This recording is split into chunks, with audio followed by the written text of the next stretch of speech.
Bem, eu chamo agora para uma palestra cujo título é Desenvolvimento Sustentável e Espiritualidade.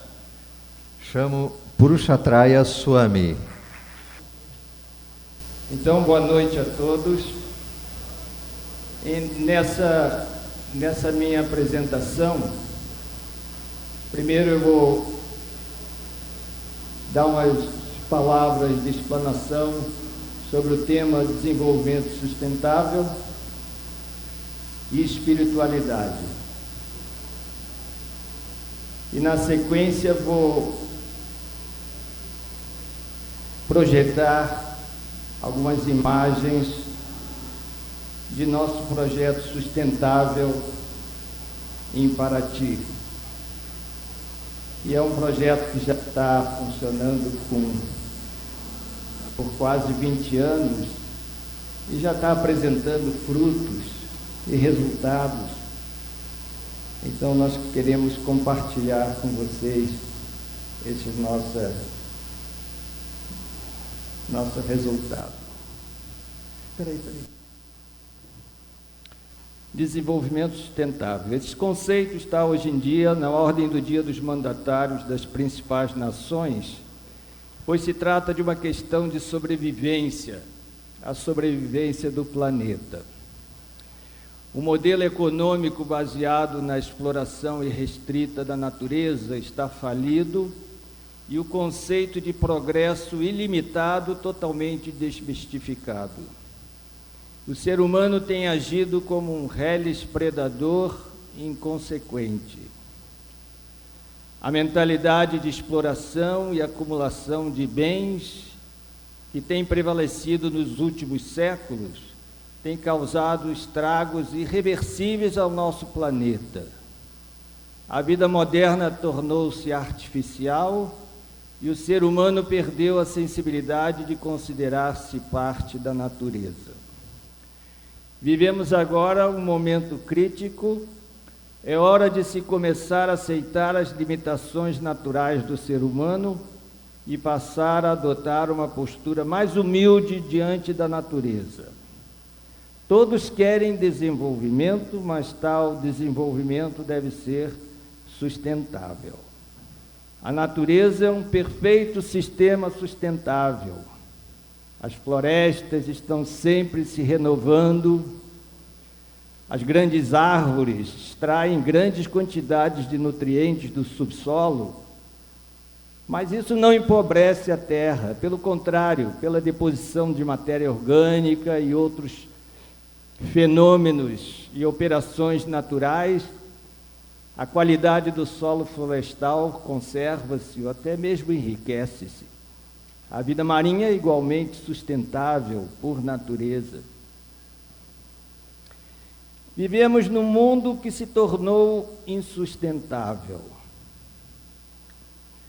Desde a Renascença e do Iluminismo para cá, a mentalidade do homem tem sido de uma arrogância e prepotência atroz diante da natureza. Pensamos ser os donos absolutos deste mundo e vemos a natureza como algo inferior, sempre à nossa disposição.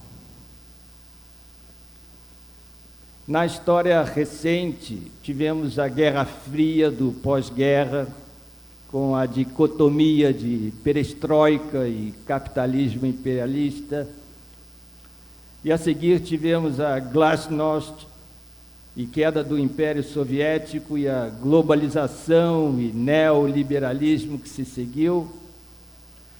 Mas em todos esses casos, dos dois lados da matéria, sempre se seguiu a máxima de Feuerbach, que diz: não queremos conhecer o mundo, e sim transformá-lo.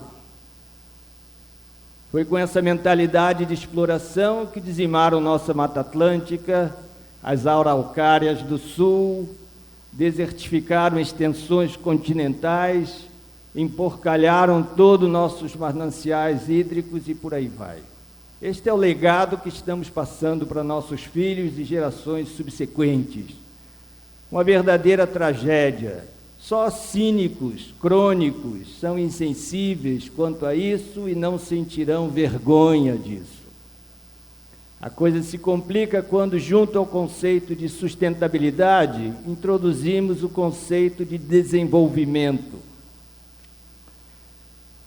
É possível haver desenvolvimento sustentável? Nossa experiência é que desenvolvimento, nos moldes em que estamos acostumados, sempre interfere no equilíbrio do sistema. O desenvolvimento das cidades brasileiras, por exemplo, é um exemplo. Quanta poluição, degradação ambiental, desequilíbrios demográficos foram provocados pelo assim chamado progresso. Nos últimos séculos, o imediatismo e lucro rápido tem sido a mentalidade prevalecente. Essa postura tem se revelado extremamente irresponsável. Definitivamente, a agricultura de monocultura, mecanizada e viciada no uso de insumos químicos e agrotóxicos, não constitui um sistema sustentável. Na agricultura e em outras atividades ligadas com a natureza, desenvolvimento sustentável significa, basicamente, usar os recursos naturais com parcimônia e dar tempo para a natureza recompor-se. A natureza tem uma extraordinária capacidade de se renovar, mas para isso é necessário dá-la o devido tempo. Devemos, portanto, ter conhecimento profundo do meio ambiente e dos ciclos naturais em que atuamos. É uma proposta do desenvolvimento sustentável provar que a presença do ser humano na natureza pode gerar um impacto ambiental positivo. A natureza pode melhorar com a presença do homem. Pode-se então levar uma vida digna, progressista, com abundância e sentir-se como parte do todo. Precisamos resgatar o aspecto sagrado da natureza. No entanto, vemos que o ser humano, mesmo sendo parte da natureza, não sabe administrar sua capacidade natural de ser sustentável. Na grande maioria dos casos, a vida torna-se até mesmo autodestrutiva, como Erich Fromm ressaltou. As pessoas tomam duas orientações diametralmente opostas para a sua vida. Uma biófila, na direção da vida propriamente dita, e outra necrófila, na direção da morte. É elemento integrante da natureza humana a tendência do desenvolvimento. Ser humano significa que o crescimento e desenvolvimento tem que estar presente. Isso faz parte do Dharma do ser humano. Essa é parte da essência da natureza humana. Nós vemos, por exemplo, a questão da saúde. A nossa saúde tem que ser sustentável. Nós temos que tratar o nosso corpo de maneira sustentável. Mas às vezes não queremos. Às vezes é um pouco difícil mudar os nossos maus hábitos. Às vezes temos uma dieta que nos está causando distúrbios no corpo, mas estamos pensando numa nova medicina, num novo remédio que os cientistas querem descobrir. Nós não queremos mudar a nossa dieta, nós queremos novos remédios e continuar no mesmo ritmo de vida insustentável. E quando trata-se da consciência, esse assunto da consciência é ligado à espiritualidade.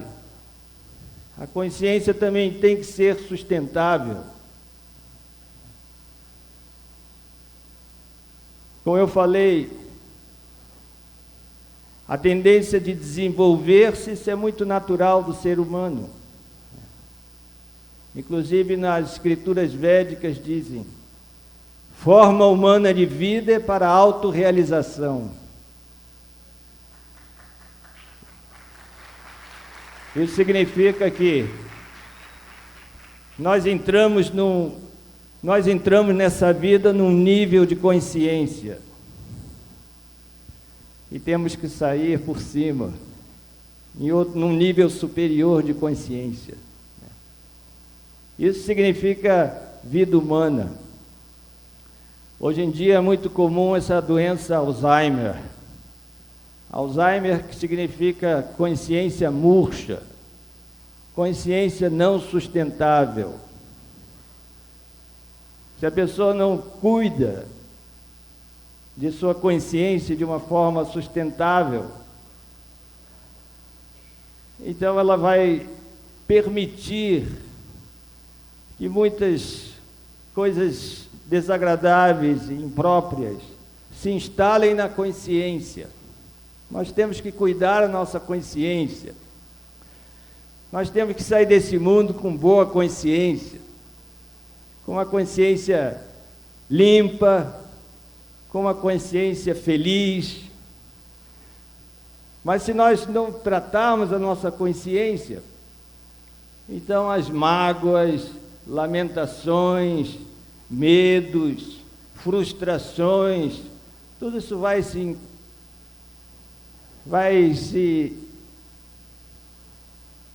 tomando lugar na nossa consciência, e é muito difícil nós nos desfazermos disso.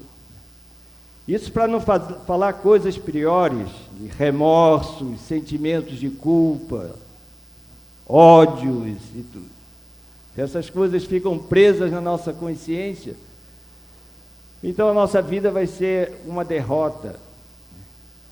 Nós temos que chegar no final da nossa vida, e a nossa vida, aí que nós vamos realmente avaliar se a nossa vida foi bem vivida ou não, se ela foi sustentável ou não. E a vida continua. Isso daí quer dizer o desenvolvimento sustentável na consciência. Temos que cuidar da consciência.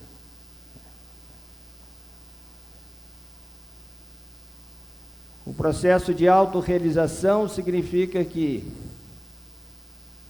devemos terminar nossa vida com lucidez, com paz interior, com felicidade. E digo mais, hein? Até curiosos do que vem a seguir. Porque se nós estamos indo para cima, se nós estamos sempre se desenvolvendo, essa tendência de desenvolvimento vai continuar. Em épocas passadas, a terceira idade, a quarta idade era sinal de sabedoria. Hoje em dia, não vemos mais isso, porque o estilo de vida moderna nos leva a uma vida não sustentável, e a consciência também não sustentável. Na cultura védica, é dito que tem 4 estágios de vida: a vida de estudante, a vida familiar, a vida de aposentado e a vida renunciada. Então, desse meio para cá, nós devemos parar com as atividades pura e simplesmente materiais, e tratar da nossa consciência. Tratar da nossa consciência para sair bem desse mundo. Podemos fazer um gráfico da vida do nosso corpo, assim, um gráfico que começa no princípio do nascimento, chega no máximo de vigor e depois acaba na hora da morte. Então esse seria o gráfico do ciclo de vida no corpo. Então esse é o gráfico do corpo.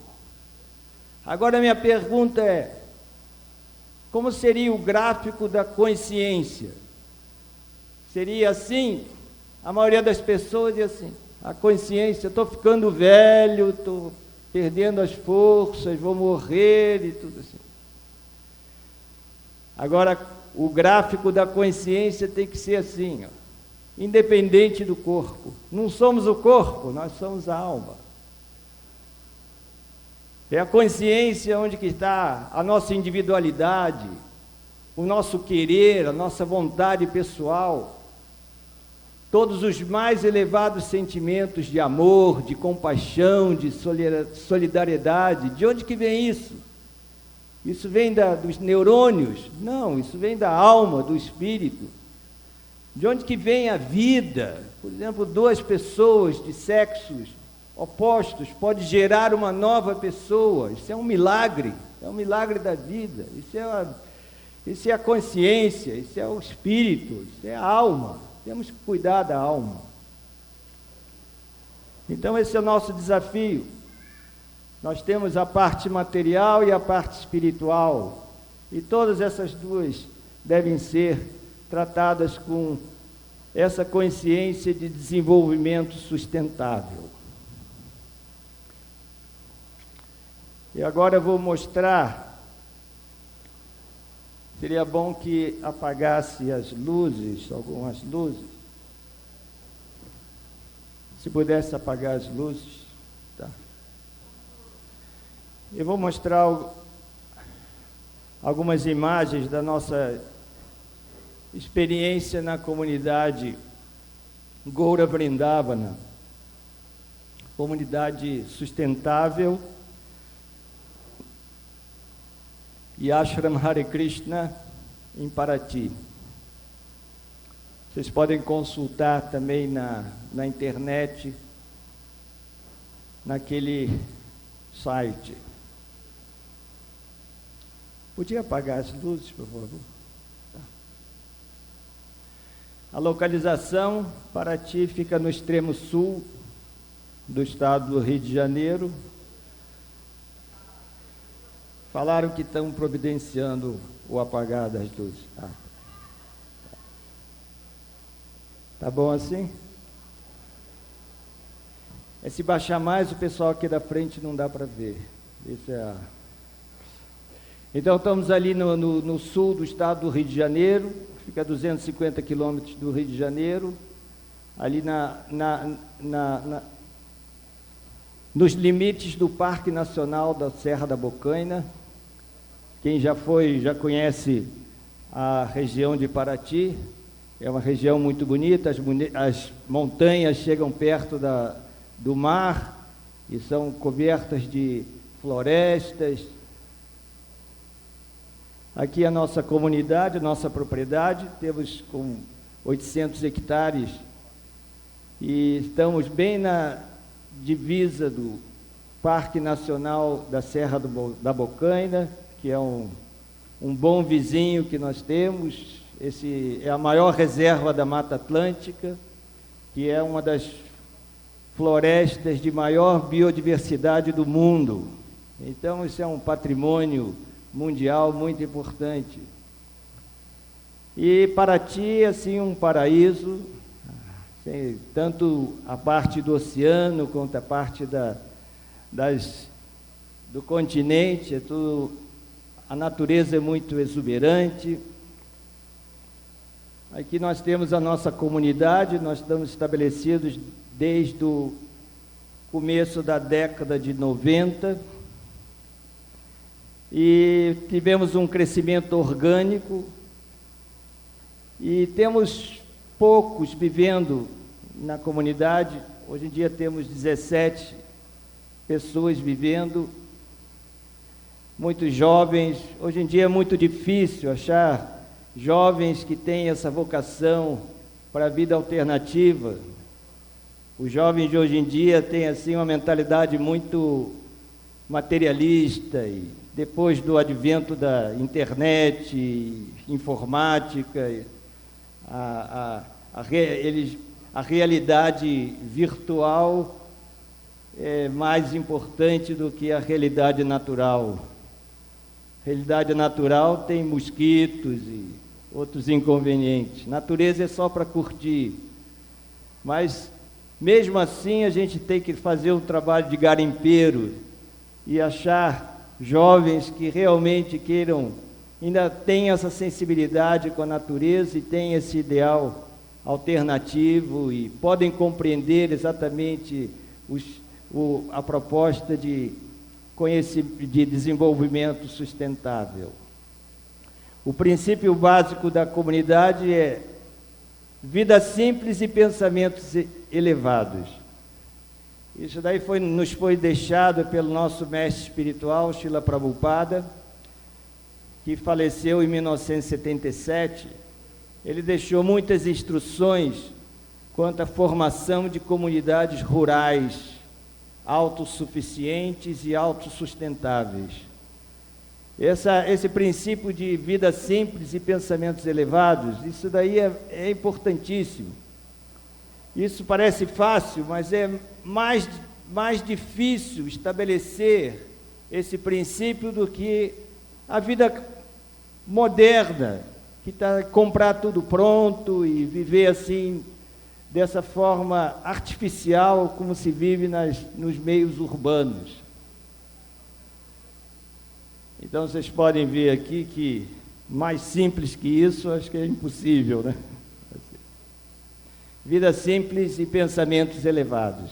Isso daí que nós temos tentado manter essa mentalidade e vamos ver se nós não podemos preservar isso para as futuras gerações. As linhas de atividade da nossa comunidade sustentável: 1. Preservação da natureza. 2. Agroecologia. 3. Desenvolvimento sustentável. 4. Proteção dos animais. 5. Responsabilidade social. E 6. Espiritualidade sã. Eu vou passar um por um sobre esses itens. Primeiro, preservação da natureza. Nós estamos no limite do Parque Nacional da Serra da Bocaina, que é uma importante unidade de conservação. E como o ex-diretor do parque nos falou uma vez que nós deveríamos ser, assim, guardiões do parque. É uma zona muito sensível. Viver e morar nos limites de um parque nacional, às vezes estamos sujeitos a muitas leis. A lei ambiental brasileira é muito rígida. Ela não tem essa sensibilidade de uma pessoa morando num lugar de preservação. Mas estamos fazendo alguns trabalhos de manejo racional dos recursos naturais, para provar que a nossa presença nesse meio natural maravilhoso vai enriquecer a natureza. Isso que nós queremos provar. Então, são alguns aspectos das belezas naturais que nós estamos preservando. Isso fica dentro da nossa propriedade, e toda essa flora e fauna natural. Então, essa é uma responsabilidade que nós temos de preservação desse patrimônio natural. A agroecologia,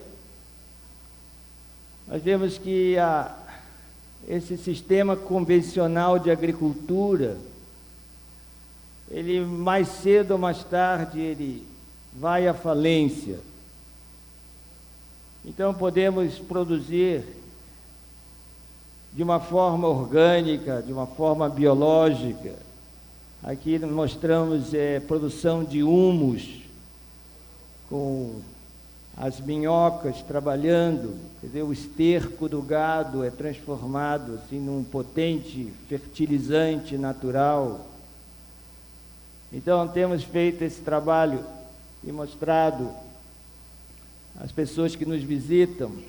Aqui vemos a safra de gengibre, o milho, uma coisa que nós estamos adotamos já há algum tempo, é que nós temos aqui no Brasil a cultura do milho. O milho é nosso. E dessa forma, até abolimos a farinha de trigo, né? Foi uma posição meio radical, assim, porque nós produzimos o milho, fazemos a farinha, então temos que fazer tudo com pão de milho, bolo de milho, biscoito de milho, polenta. Aí vai aparecendo assim inúmeras diferentes receitas com milho. Então estamos assim estabelecendo essa cultura do milho e abolindo uma cultura de farinha de trigo, que sabe-se lá de onde vem, de outro continente, né? Só de transportar isso daí, quanta poluição que é descarregada na atmosfera.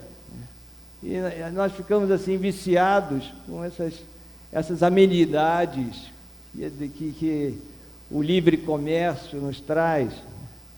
Mas numa comunidade sustentável nós temos que tratar de viver com aquilo que a gente produz, né? Inhame, assim, os vegetais. Estamos plantando muitas árvores, né? Na região que estamos, o palmito Jussara, ele já está praticamente dizimado, porque tem quadrilhas de ladrões de palmito que invadem propriedades particulares e também a área do Parque Nacional.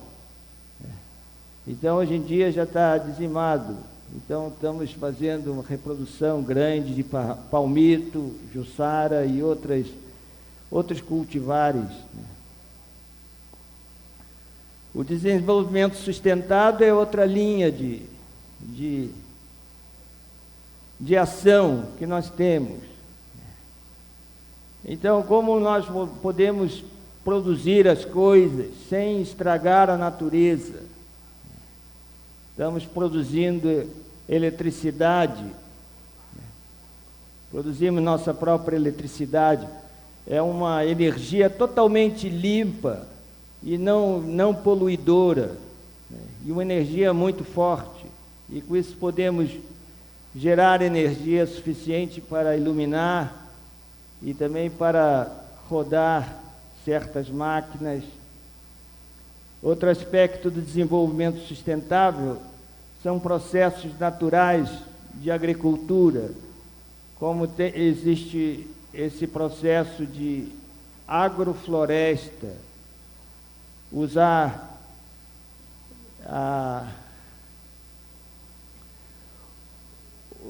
tipo de enriquecimento do solo orgânico com leguminosas, como a mucuna.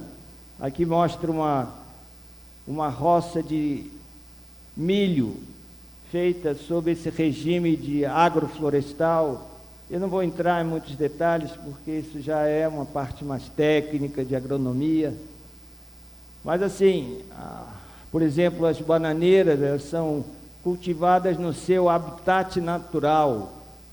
Quando nós passamos aqui de São Paulo para Curitiba, então nós vemos ali no Vale do Ribeira plantações muito extensas de monocultura de banana. Inclusive um cientista francês falou que a banana do mundo vai se acabar em 10 anos devido às doenças. Então as doenças são fulminantes num regime de monocultura. Por isso que quando a gente passa na estrada, isso daí é a coisa mais comum, ver aqueles aviãozinhos fumegando, agrotóxicos. Então, nesse regime sustentável, as árvores, elas estão no seu habitat natural, e estão protegidas de doenças, etc. Ervas comestíveis e medicinais. Estamos fazendo uma pesquisa sobre o que existe na Mata Atlântica de ervas medicinais e comestíveis. Aqui, essa membro da nossa comunidade, ela é bióloga, está coletando informações com pessoas da geração passada, porque as novas gerações não estão interessadas nessas coisas. Inclusive, no Congresso Vegetariano Mundial que teve em Florianópolis, há 1 ano e pouco atrás, nós fizemos uma apresentação de uma lista de muitas plantas nativas que são comestíveis. É o caruru, é a beldroega, é a taioba, é a ora pronobis, é a serralinha, e por aí vai. Tem muitas ervas que a gente está pisando e pode alimentar, e pode dar. Ninguém morre de fome numa região como essa, de floresta. É só saber o que é comestível ou não. Então, esse trabalho, esse resgate desse conhecimento, nós estamos também, isso também é desenvolvimento sustentável. Na nossa comunidade, a comunidade se mantém com um negócio, porque ninguém se mantém sem dinheiro.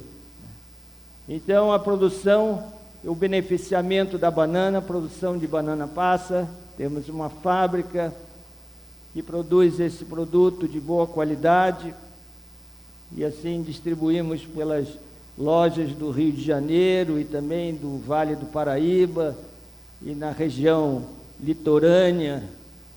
Nós temos aqui o selo de certificado orgânico, dado por uma associação de agricultores biológicos do Rio de Janeiro. Então, aqui nós vemos a fábrica. Fizemos um projeto, apresentamos numa ONG na Itália, eles nos mandou recursos, e nós construímos aqui a fábrica e também a geração de eletricidade, porque com isso nós estamos gerando empregos, nós estamos fixando o homem do campo, no campo, e também absorvemos as plantações de banana dos agricultores, pequenos agricultores do Vale. Então tem todo esse conteúdo social. Também melado, fazemos 2 tipos de melado, melado puro, melado com gengibre, e com isso a comunidade tem essa sustentabilidade econômica. É muito difícil ter umas pessoas que nascem na cidade e ir para o campo e produzir e se manter com o que se produz. Isso daí foram anos de luta, mas como conseguimos e também começar a vida sem capital. Se você não tem dinheiro, é muito mais difícil. Temos um ótimo intercâmbio com o meio acadêmico no Rio de Janeiro, com a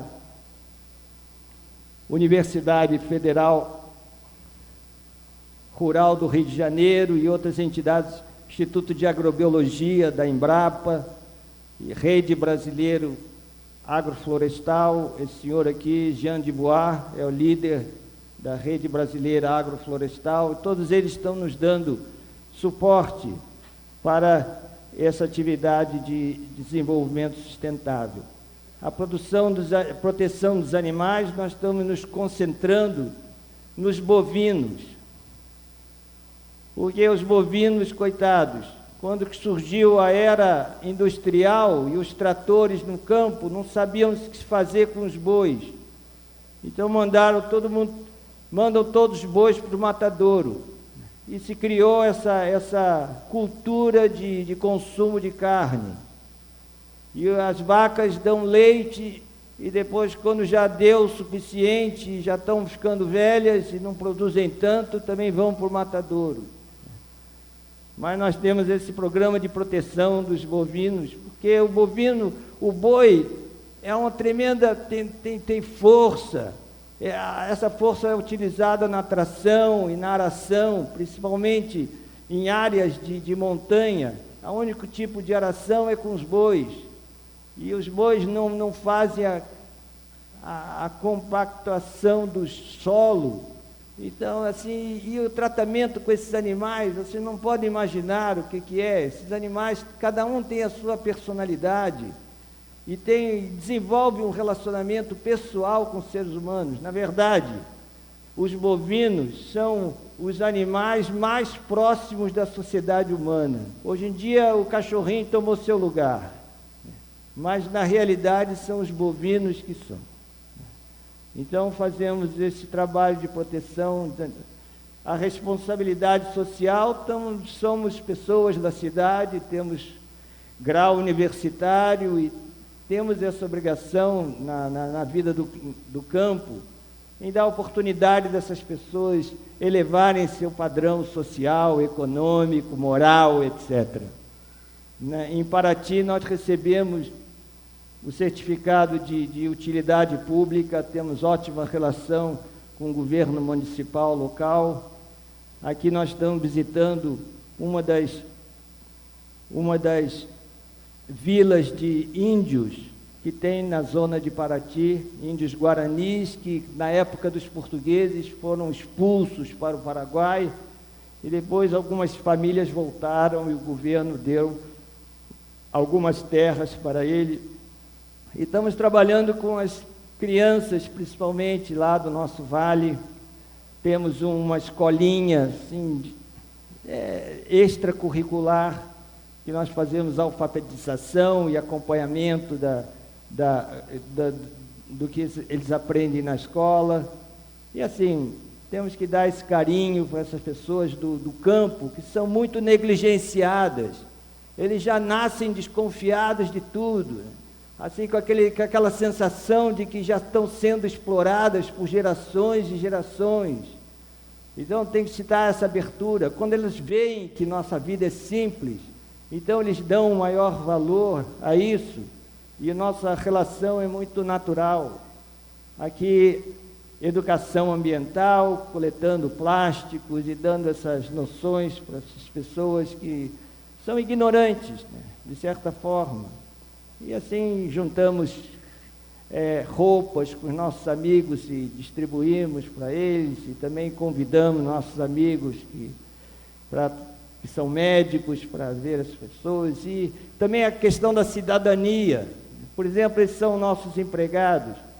Essas pessoas, eles só sabiam roçar e tirar banana. Hoje em dia constroem suas casas, usam equipamentos, e assim, estão crescendo, e estão tornando-se cidadãos de verdade, senão eram só bicho do mato. Então esse também é um trabalho que nós estamos fazendo, social. E por fim, a espiritualidade sã. Temos que cultivar valores humanos, temos que cultivar vida espiritual, temos que dar tempo para cultivar a vida espiritual. Hoje em dia essa praga, essa doença, ninguém tem tempo, não tem tempo para nada, mas temos que investir nessa parte espiritual. Então damos muita ênfase. Tem um segredo, se é que eu posso dar um conselho que pode valer para todas as pessoas, e indiscriminadamente, de qualquer religião, de qualquer filosofia, tem um conselho que eu posso dar. Esse conselho é o seguinte: durma cedo e acorde cedo. Esse é o conselho. Isso daí que funciona, né? O resto, negócio de corujão e ficar em frente da televisão até tarde, isso daí estraga a vida toda. Mas é uma fórmula muito simples, né? Dormir cedo e acordar cedo. Se a gente acorda antes do sol raiar, é a hora da meditação. Aí o sol vai nascendo, é a hora da criatividade. Se a gente perde esse tempo, a gente perde as horas mais preciosas da nossa vida. Então, no processo da consciência de Krishna, no processo de Bhakti Yoga, a vida é muito feliz. Como falou ontem na reunião lá na praça, né? Que o Hare Krishna era assim a religião mais feliz, né? Então, cultivar essa vida espiritual com felicidade, essa é a nossa mensagem, e com filosofia também, né? Com filosofia, com visão de mundo, né? E com, assim, olho no futuro, né? E assim, fazendo projeção da nossa vida e sempre alerta para manter esse desenvolvimento sustentável em tudo que nós fazemos, tanto nas coisas práticas como também na espiritualidade. Então, muito obrigado. Aqui fica o site